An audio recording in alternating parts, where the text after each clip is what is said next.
I'm not sure how this is gonna go, if you can even hear me, but yesterday when I was walking trying to make an intro, I was breathing so hard. I was like, this is not going to work.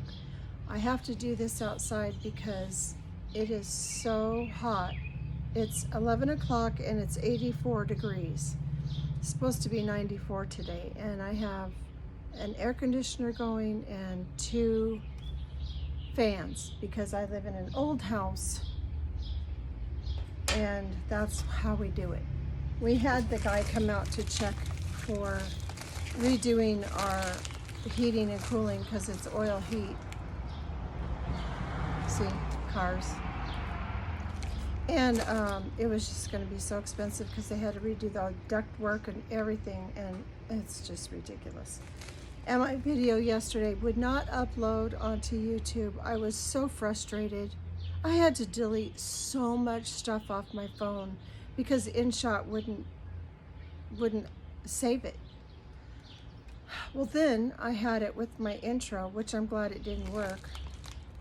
And it was like, ooh, that's terrible. I'm like, but what I said was, my dad was a chef in the 50s, and he had to roast meats. Here comes another car. This is just, why?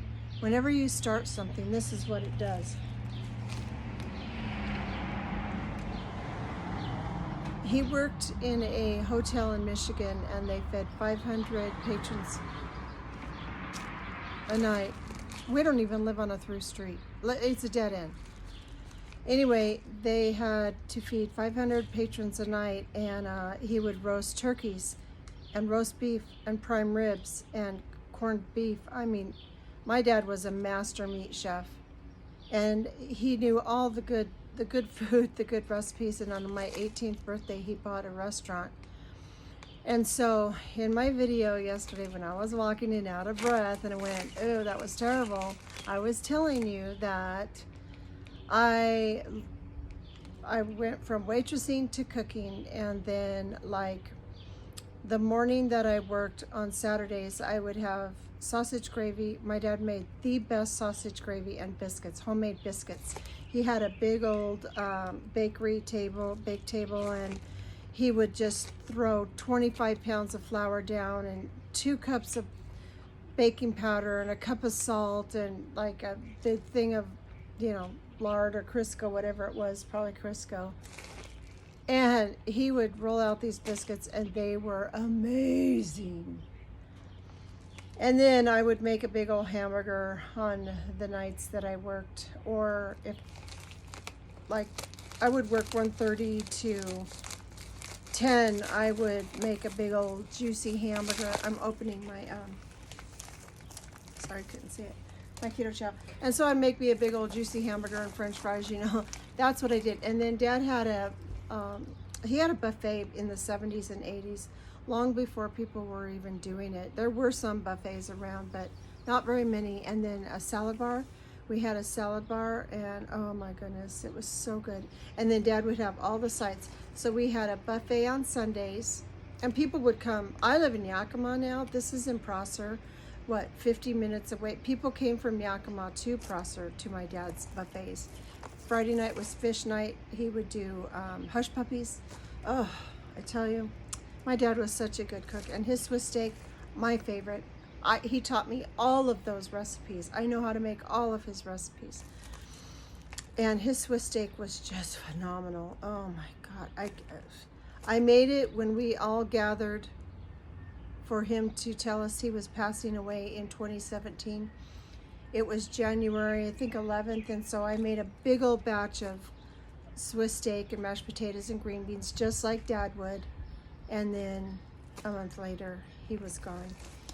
Anyway, so that's where I got my teeth cut on, his prime rib. Oh.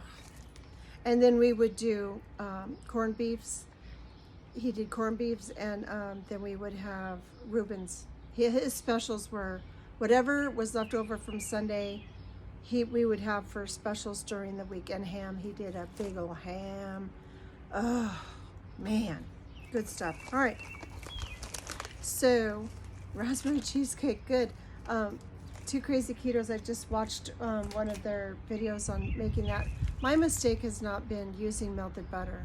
I do heavy whipping cream, which is fine, but everybody's doing butter, and I'm like, no. And then they're complaining because it's lumpy and big chunks of butter. You're not melting it enough. You're not using hot enough water. Another raspberry cheesecake. They tried the new one versus the old one. So I guess they reformulated. I have to look.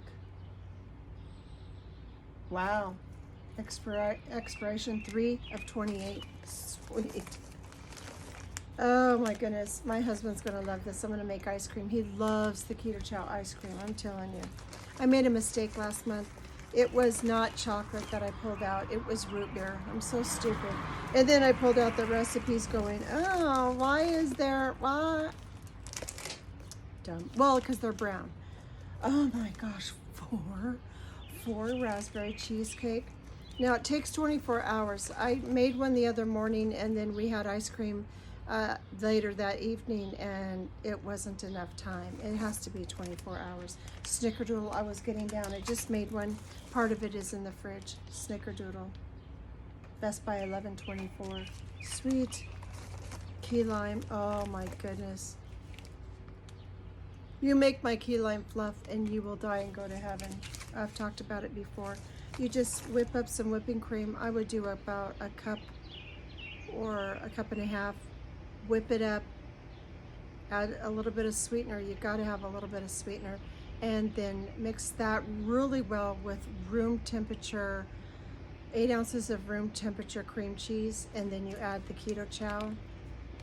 Make a fluff. I want to get some real lime though, because I have real lemon, and that just bumps up the flavor. Oh, banana. I do the fluff with banana too. Wonderful. I was getting down on banana too. I save that for, I say desserts. I don't eat desserts. I don't sweeten my Keto Chow. I leave it just like it is, because I think that's part of our problem is we've been so, tuned into sweets that's what we want. No, don't do it. Cephalic phase. I've told you before. The cephalic phase is where your tongue tastes sweet and your brain goes, hey, pancreas, some glucose is coming. You better spit some insulin out. And pancreas goes, okay. And so it spits out the insulin in anticipation within 10 minutes. And the glucose never comes because you're not eating sugar or fructose. And now you've got the fat storing hormone insulin running around your body. That's not what you want. Cookies and cream, my absolute favorite, next to chocolate and peanut butter chocolate. I love cookies and cream. It's so good. Oh. My favorite lunch is a cookies and cream shake with a hamburger patty. That is my favorite.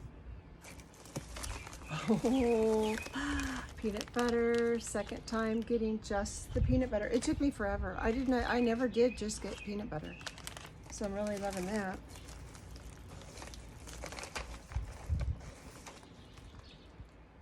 Nutritional ketosis, the basics. Nice. Okay, what do we have? Chocolate mint. That is also my husband's. That's my husband's favorite ice cream. So I'm going to have to make up some of that for ice cream too.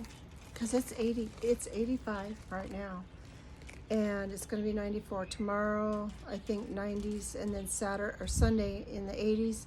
Monday, Tuesday, Wednesday, high 70s, and then back up into the mid 80s. Apple pie. I make waffles with that. I haven't tried anything else. Blueberry.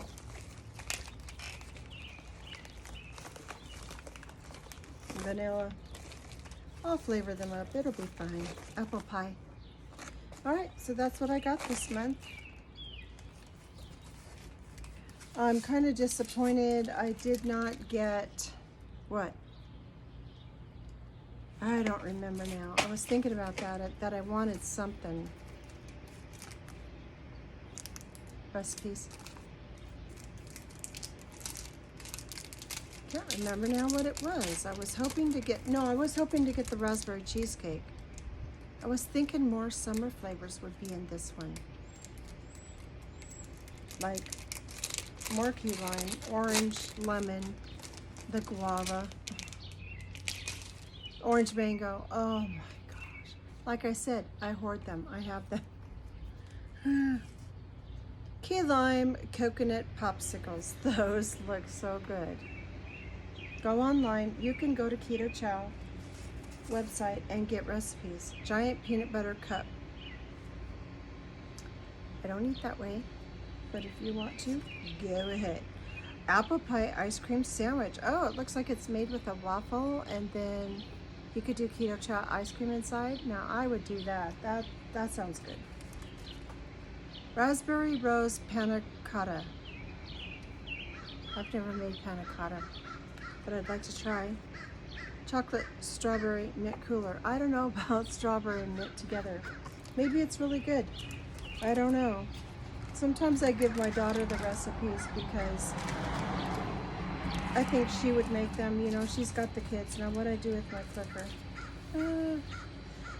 Anyway, so that's my Keto Chow for the month. I thought I would just share that with you and then share a little bit of my past. I did my story. It was kind of long and drawn out. And the reason I get so emotional, especially about the blood clot, is, wow, that was rough.